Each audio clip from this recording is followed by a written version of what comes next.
Assalamualaikum warahmatullahi ta'ala wabarakatuh. Rabbi shrah li sadri wa yassir li amri wahlul 'uqdatam min lisani yafqahu qawli. Allahumma dzakkirni mimma nasitu 'allimni mimma jahiltu ya arhamar rahimin. Wa qala Rasulullah sallallahu alaihi wasallam ballighu anni walau ayah. Allahumma inni a'udzu min riya was-sum'ah. Allahumma inni a'udzu min riya was-sum'ah. Allahumma inni a'udzu min riya was-sum'ah. Allahumma ij'alni minas shalihin wal muslihin wa la taj'alni minal mufsidin ad-dhalin wal mudillin. Allahumma amin. Sebelum daripada kita tidur, kita mari dengar tazkirah sikit sebanyak atau satu daripada hadis Nabi sallallahu alaihi wasallam. Mudah-mudahan jadi peringatan bagi kita. Kita memikir tentang apa yang berlaku dunia di zaman sekarang ni, di akhir zaman ni. Kita mencarilah hadis Nabi nak cerita lagu mana tentang akhir zaman. Semasa dulu saat ni tu maknanya 14 kurun dah Nabi telah cerita benda yang belum berlaku lagi. Ini boleh katakan satu mukjizat. Satu mukjizat hak Nabi kita cakap benda yang tidak datang lagi, benda yang belum ada lagi, tapi Nabi kita boleh royak dah, boleh cerita dah benda ni. Dan kita di zaman sekarang ni boleh dengar dan boleh nampak dengan mata kepala kita. Ini panggil mukjizat. Maka bagi orang yang beriman dengan Nabi, bertambah kuatlah. Kerana kita dapat tengok mukjizat. Mukjizat Nabi telah cerita 14 kurun Maidah, benda yang belum berlaku tapi akan berlaku. Dan timbul di zaman kita sekarang ni. Kita boleh lihat dengan mata dan boleh dengar dengan telinga. Gapa hadis Nabi yang telah bersepedanya wa an Abi Hurairah radhiyallahu anhu bada al-islamu ghariban wa sayaudu kama bada ghariban fatubal ghuraba. Fatubal ghuraba allazina yuslihuna ma afsadan nas min sunnati. Pada satu riwayat pula al-ghuraba allazina yuslihuna idza fasadan nas. Ini hadis daripada Rasulullah SAW. Nabi telah cerita benda ni benda yang belum berlaku. Selepas tu kita mau mikir tengoklah. Kita mikir tengok bagi ahli-ahli mikir saat ni tu, kita dapat tengok mukjizat. Hak Nabi cerita 14 kurun Maidah, benda yang belum berlaku di zaman kita ni berlaku, itu dipanggil kata satu mukjizat yang kita boleh dengar, yang kita boleh tengok dengan mata kepala kita dah. Nabi telah bersabda, "Bada Islam ghariban." Dimulakan agama Islam saat itu ghariban. Ghariban saat itu pelik sekali. Pelik sekali di akal fikiran manusia. Mula Islam saat itu dengan seorang Nabi kita bawa agama Islam saat itu. Bukan banyak orang tak, seorang daripada Nabi kita bawa agama Islam. Mustahil pada adat kata nak berjaya kalau kita fikir pada akal. Kalau kita fikir pada akal fikiran kita ni, mustahil kata dengan seorang kerja saat itu nak berjaya sehingga sampai 14 kurun Maidah boleh kuasa dunia semasa Nabi saat itu, dan di zaman sekarang ni berkekalan agama Islam ini dan berkekalan ada kasih kepada Nabi saat itu, ini mustahil pada akal. Kalau kita mikir pada akal saat ini peliklah. Nabi kita mula seorang. Mula seorang saat itu maknanya orang menetai saat itu di kalangan keluarga dia sendiri. Abu Jahal. Selepas tu pula kaum dia. Selepas tu pula bangsa dia. Selepas tu pula kuasa dunia semasa tu semasa Nabi saat ini, Rom dengan Persia. Rom dengan Persia. Duk kuasa dunia semasa tu. Jadi peliklah. Pelik yang benda berlaku saat itu sehingga sampai Nabi hijrah ke Madinah dah. boleh mendirikan kedaulatan Islam di Madinah saat itu, menyebar Islam dengan sempurna di Madinah, walaupun di Mekah saat itu susah payah, berbagai-bagai sekat, berbagai-bagai tuduhan kepada Nabi dah.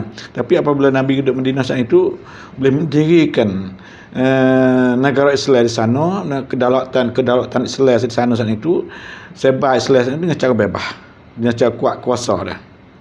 Itu pelik. Selepas tu pula, kaum kerabat dia menetai, kaum bangsa dia menetai, pakai nak bunuh Nabi. Tapi Tuhan jaga Nabi. Wallahu ya'asimuka minan nas.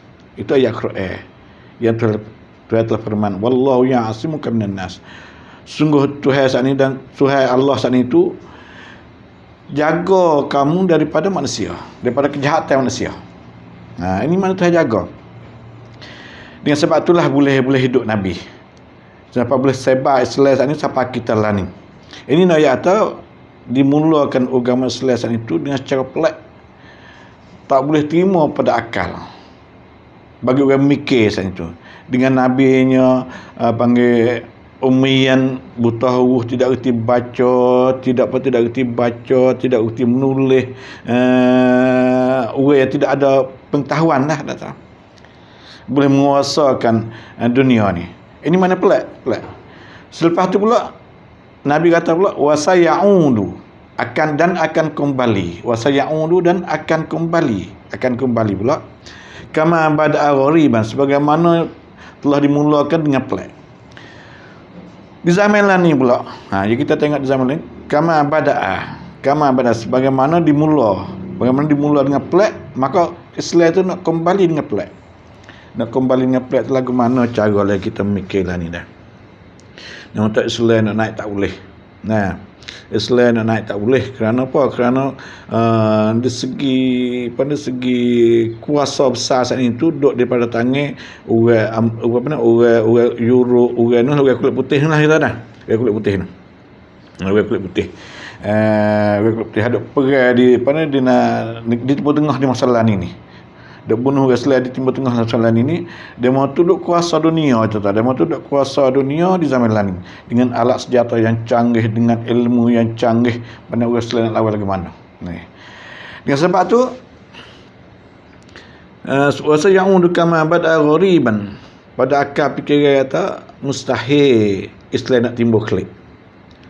Sengah orang nak ucapkan kata lagi akan datang saat itu China dapat menguasai dunia dengan kekuatan ekonomi dia, dengan kekuatan alat senjata dia, dengan kekuatan akal fikiran dia saat itu, China boleh menguasai dunia.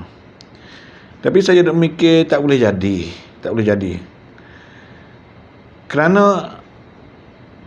orang nak menguasai dunia zaman sekarang ni saat itu dengan alat senjata yang canggih.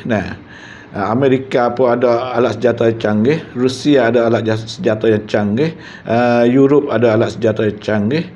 Maka nak pergi belaga semua alat yang canggih saat itu, semua kuasa dunia tu akan hancur dunia. Tak boleh jadi.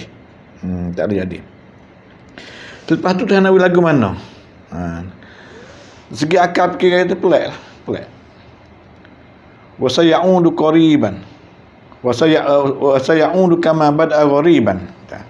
Nabi kata akan kembali sebagaimana dimula dengan pelik. Akal fikiran manusia tak boleh terima langsung. Kata Islam ni nak kembali, nak menguasai dunia dengan secara pelik, tak boleh terima pada akal fikiran manusia sebagaimana yang Islam timbul di zaman dulu saat itu, semasa Nabi saat itu. Patu balil urba, maka bahagialah bagi orang yang berada di masa kepelikan ini. Maknanya bahagialah, sergalah bagi orang yang berada di masa lain itu, orang berobat itu. Mana ada allazina yuslihuna ma afsadan nas min sunnati. Orang yang memperbaikikan apa yang dirusakkan oleh manusia daripada sunnah aku, Nabi kata. Atau satu ayat lagi kata ghurabat saat itu allazina yuslihuna idza fasadan nas. Orang yang membaikkan diri dia saat ni tu apabila manusia ni rusak, keadaan manusia lah ni rusak, rusak manusia lah ni hidup dalam sangkum manusia ni banyak maksiat, banyak benda tu, banyak benda ni. Tambah lagi dia di mana di zaman ni segi agama pun rusak. Agama Islam pun rusak, banyak rusak, tuan-tuan. Tabiat Islam saat ni tu ruhama ubainahum. Itu tu banyak Islam. Kasih sayang di antara mereka tu. Tapi kita tengok orang Islam lah ni, apa? Hasad deki di antara semua Islam. Bawa nikmah saat ni tu bala kepada orang Islam. Sama-sama Islam sendiri pun. Seperti orang Arab semasa jahiliah dulu jugalah. Berqabail. Ada kabilah tu, ada kabilah ni. Kita di zaman lah ni pula, orang Islam sendiri pun ada fuak tu, fuak ni, fuak tu, fuak ni. Di antara fuak sana itu sama-sama tuduh pergi mari. Aku kata aku molek, fuak aku molek. Demo kata fuak demo molek. Ini ghurabat ni. Maka orang yang membaikikan diri, memperbetulkan diri di semasa rusak manusia, orang ni lah kata, orang tu orang bahagia sekali. Surga bagi dia. Orang saadah sekali ni. Di zaman lah ni kita pakat tengok lah dah. Sama kita berfuak-fuak, berpecah Allah. Masuk racun hak luar pula mari. Dia fuak sana masuk racun hak luar tu. Bermacam-macam gambar tu baik mari. Berzikir, menari menopak, buat makhluk, menari menopak. Ini gambar yang dia mau tayar, dia masuk tujuan saat ini nak merosakkan panggil gambar Islam. Tujuan demo saat itu masuk saat itu nak merosakkan gambar Islam. Selepas tu kita tengok orang buat makhluk ni tak molek berdecok, berdari, menari, zikir pula, goyang tu, goyang kot ni bermacam-macam gaya saat itu. Ini cara yang dia mau masuk nak merosakkan gambar orang Islam. Kita kena reti di situ, baru kita faham di situ. Tak apa. Dengan sebab tu di mana kita tengok dan kita mikir tengok di mana tempat maknanya yang dia muda aku kata keluarga Nabi, keturunan Nabi banyak, di situlah banyaknya rekod pelik-pelik. Dia zikir kah, dia buat maulud kah, keluarga Nabi kah, kasih kepada keluarga Nabi kah, atau keluarga Nabi keturunan Nabi kah. Kita tengok di negeri Asia kita saat ni tu, yang banyak habaib, banyak orang mengaku jadi Nabi, ada yang mengaku jadi Jibril, ada yang mengaku jadi Tuhan. Dengan siapa kata menjelaskan agama Islam kata siapa yang kata orang ada mengaku jadi Nabi. Ini yang pelik, yang kita perlu kena mikir, jangan tuduh kata dia mau buat bid'ah tu, bid'ah ni tak molek tak, tapi racun masuk saat ni tu dengan cara lagu tu. Racun masuk lagi orang Islam ni dengan cara lagu tu. Racun masuk lagu mana? Dia masuk buat satu kelompok Islam saat ni tu. Buat itu baik gambar tak molek. Buat itu baik gambar tak molek. Seperti kita tahu ke Afrika, negeri Arab sendiri pun ada. Orang jadi imam semaya, tu imam masjid besar di negeri Afrika ni tu. 20 tahun dia jadi imam masjid besar dia saat ni tu baca ketubah, jadi imam semaya. Akhir-akhir pecah kata bukan daripada orang Islam. Ni kata racun masuk. Pak kita tuduh kata orang ni buat tak molek, orang ni buat tak molek. Bid'ah tu bid'ah. Padahal dia masuk tu untuk nak merutuhkan Islam dah, untuk nak memburukkan agama Islam. Macam-macam rupa mari. Cara dia beri. Dengan sebab tu saya pernah baca masa 30 tahun dulu sini, dia tubik sak khabarnya. Cara dia tubik sak khabar ni tahu. Orang saat ni tu panggil orang satu kumpulan di sana yang nak hapuskan Quran, nak hapuskan Islam, agama Islam, nak hapuskan Baitullah. 3 dia nak hapus. Kisah ni jadi panjang sikit lah. Ayat sikit lah. Dia kata, dia usah habis million-million dolar. Nah pun agama Islam tak berjaya. Nah pun Quran, buat Quran. Waktu baik Quran tu, dia mau tahu bakar Quran. Nah pun Kaabah, dia tak berjaya. Tapi dia kata, yang dia berjayanya, dia tunggu surat khabar. Dia kata. Saya baca surat khabar kau duduk di Mesir dulu tu. Dia tunggu surat khabar tu, gimana? Yang dia berjayanya, dia faham yang menyelewengkan daripada dasar Al-Quran dan hadis hak sunnah. Pahaman yang bahaya sekali. Apabila pahaman yang menyeleweng, patibak juga meleweng. Dengan sebab tu kita lain duk balah tu daripada pahaman yang menyeleweng daripada dasar Al-Quran. Tabiat Islam ruhama ubainhum. Kasih sayang di mereka, tapi kita mari membenci. Ini panggil tahriz daripada syaitan jin dan manusia.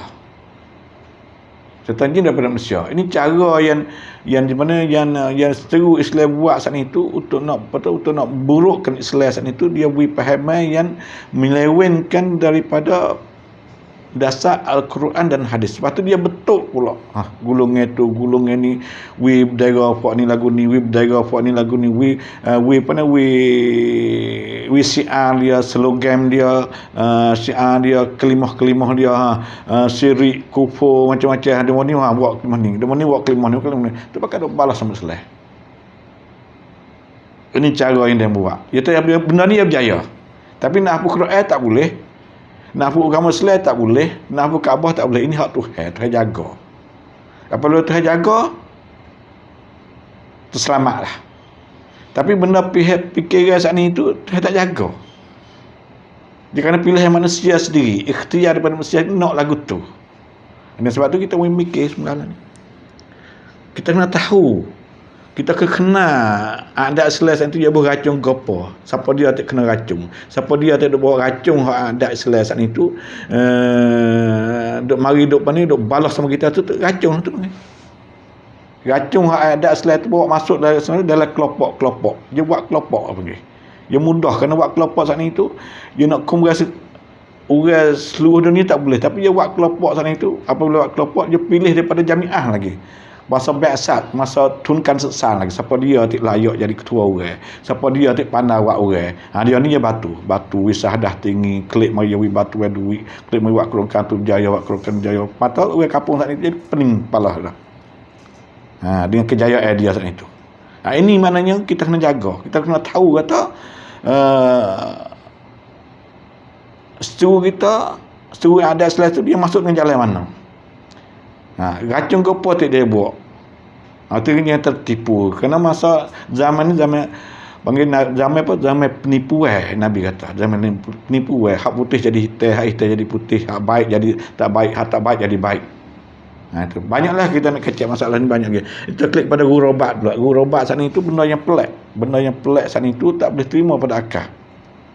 Dengan Islam sana itu tidak mengaji, tidak mempunyai sains teknologi tinggi, tidak punya alat senjata yang banyak, tapi dia kata Nabi telah bersabda kata akan kembali dengan cara pelik juga, tak boleh terima pada akal fikiran.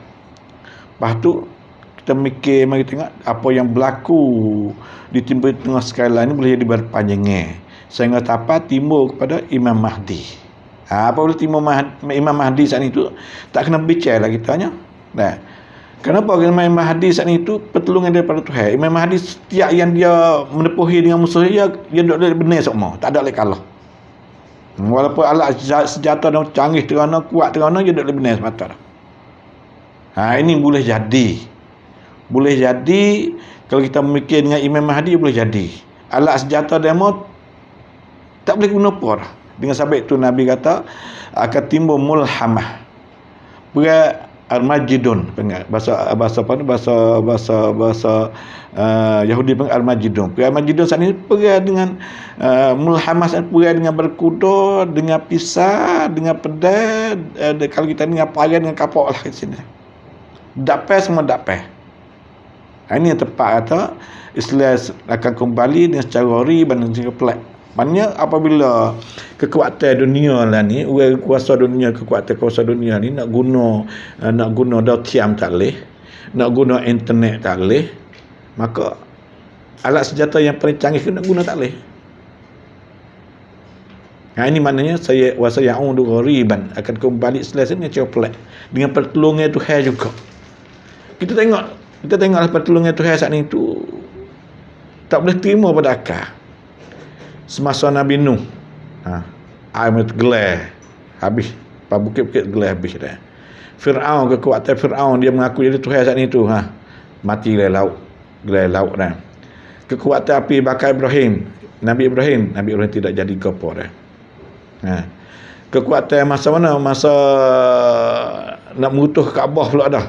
Tuhan mari dengan Tairan Ababil.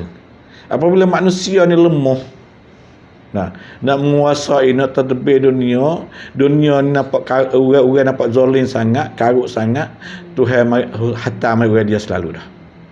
Apabila Tuhan hantar orang dia mari saat itu, dia tak ada tempat kalah.